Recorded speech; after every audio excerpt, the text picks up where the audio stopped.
अस्सलामुअलैकुम एवरीवन। उम्मीद है आप सब खैरियत से होंगे। आज हम बनाएंगे बहुत ही मज़ेदार सा क्विक एंड ईजी ठंडा ठंडा सा मैंगो जूस। तो चलें बिना टाइम वेस्ट किए हम अपनी इस मज़ेदार सी रेसिपी को जल्दी से स्टार्ट कर लेते हैं। तो मैंगो जूस बनाने के लिए मैंने यहाँ पे तकरीबन 2 बड़े साइज़ के जो है आम लिए हैं। 800 ग्राम के करीब है ये आम, और एक हमने लिए हैं यहाँ पे कच्ची कैरी। तो आप अपने हिसाब से जो है मैंगो जूस के लिए क्वांटिटी बढ़ा सकते हैं। आम की आधा किलो भी 1 किलो भी। तो अब इनको हम यहाँ अच्छे से वॉश करने के बाद जो है पील कर लेंगे और इनको हम पीसेस में जो है कट कर लेंगे।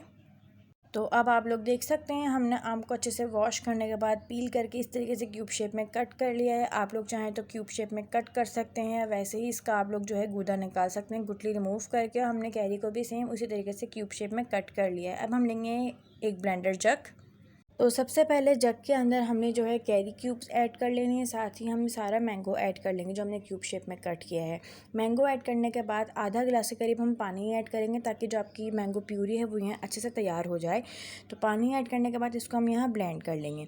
ब्लेंड करने के बाद इसको हम स्ट्रेन करते हुए किसी बोल में ट्रांसफ़र करेंगे। स्ट्रेन करने से आपके पास बहुत ही बेहतरीन प्योर प्यूरी निकल करके आती है। आम का जो रेशा होता है यानी थ्रेड नुमा बाल होते हैं, स्ट्रेन करने से जो है वो चीज़ आपके सेपरेट हो जाती है। नहीं तो मैंगो जूस पीने में मुंह में आते हैं तो अच्छे नहीं लगते। तो अब आप लोग देख सकते हैं हमने मैंगो प्यूरी को जो है छन्ने की मदद से जो है यहाँ स्ट्रेन कर लिया है, और छन्ने के अंदर आप लोग देख सकते हैं बहुत बारीक बारीक से जो है इसके थ्रेड्स हैं यानी रेशा पड़ा हुआ है। तो अब हम चलते हैं इसके दूसरे प्रोसेस की तरफ। तो हमने लिया है यहाँ पे एक पैन। अभी हमने इसका फ्लेम बिल्कुल भी ऑन नहीं किया है, और ये सारी प्यूरी हम पैन के अंदर जो है ऐड कर देंगे। मैंगो प्यूरी ऐड करने के बाद हम फ्लेम को बिल्कुल मीडियम टू लो रखेंगे और इसको हम यहाँ पे अच्छे से मिक्स कर लेंगे। मिक्स करने के बाद अब हम इसके अंदर जो है मिठास के लिए चीनी ऐड करेंगे। आप मिश्री या गुड़ का इस्तेमाल भी कर सकते हैं, बट मैंने यहाँ पे चीनी का इस्तेमाल किया है। और चीनी का इस्तेमाल मैंने यहाँ पे तकरीबन 1.5 कप के करीब किया है। मेजरिंग स्पून वाले कप से जो है मैंने 1 कप और आधा कप नाप के लिया है। और अगर आप आम की क्वांटिटी ज़्यादा ले रहे हैं यानी 1 किलो के करीब ले रहे हैं तो आप लोग 3 कप के करीब जो है चीनी इसमें ऐड कर सकते हैं, या अपने टेस्ट के अकॉर्डिंग आप मिठास रख सकते हैं। अब हम मीडियम टू लो फ्लेम पे जो है मैंगो प्यूरी को अच्छे से मिक्स करते हुए चीनी को हम मेल्ट कर लेंगे, और चमचा हम इसके अंदर कंटिन्यूसली चलाते रहेंगे।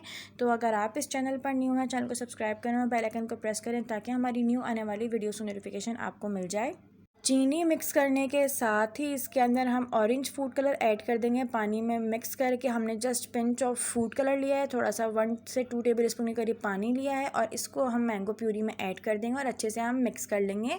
और साथ ही चीनी भी यहाँ पे अच्छे से मेल्ट हो जाएगी और फूड कलर भी यहाँ अच्छे से पक जाएगा। फूड कलर ऐड करने से आपके मैंगो जूस के फ्लेवर पर कोई असर नहीं होगा, क्योंकि हमने जस्ट कलर के लिए ऐड किया है ताकि आपको बिल्कुल बाज़ार वाला जो है मैंगो माज़ा का जैसा कलर मिल सके।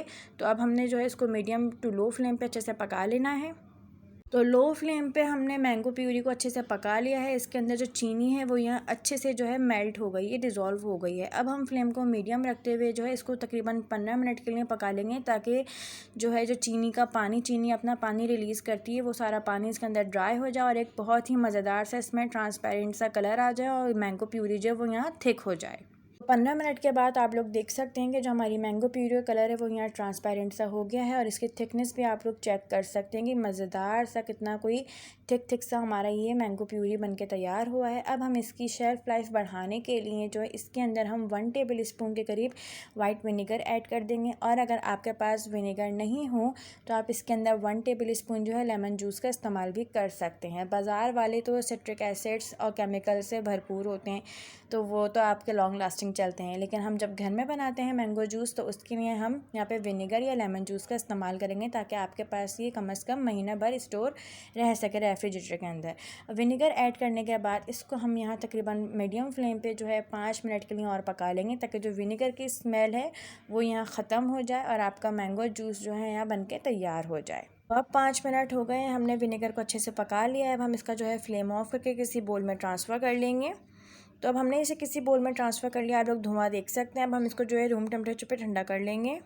तकरीबन 15 से 20 मिनट के बाद जो है मैंगो प्यूरी हमारी रूम टेम्परेचर पर ठंडी हो गई है और आप लोग इसकी जो है प्यूरी की थिकनेस चेक कर सकते हैं। अब हम इसको इस पॉइंट पे जो है स्टोर करना चाहें तो स्टोर भी कर सकते हैं, और अगर आपने फ़ौरन तैयार करना है तो आप इसके अंदर जो है खूब ठंडा ठंडा बर्फ़ वाला पानी ऐड कर सकते हैं। पानी भी अपने टेस्ट के अकॉर्डिंग ही ऐड करिएगा। अगर आपको थिक पसंद है तो इसके थिकनेस के हिसाब से आप इसमें पानी ऐड कर सकते हैं। तो मैं तो थोड़ा सा पानी और मज़ीद ऐड करूँगी, और अगर आप चाहें तो डायरेक्टली बर्फ़ भी ऐड कर सकते हैं, नहीं तो आप इसको बना के रेफ्रिजरेटर में स्टोर भी कर सकते हैं बाद वक्त में पीने के लिए।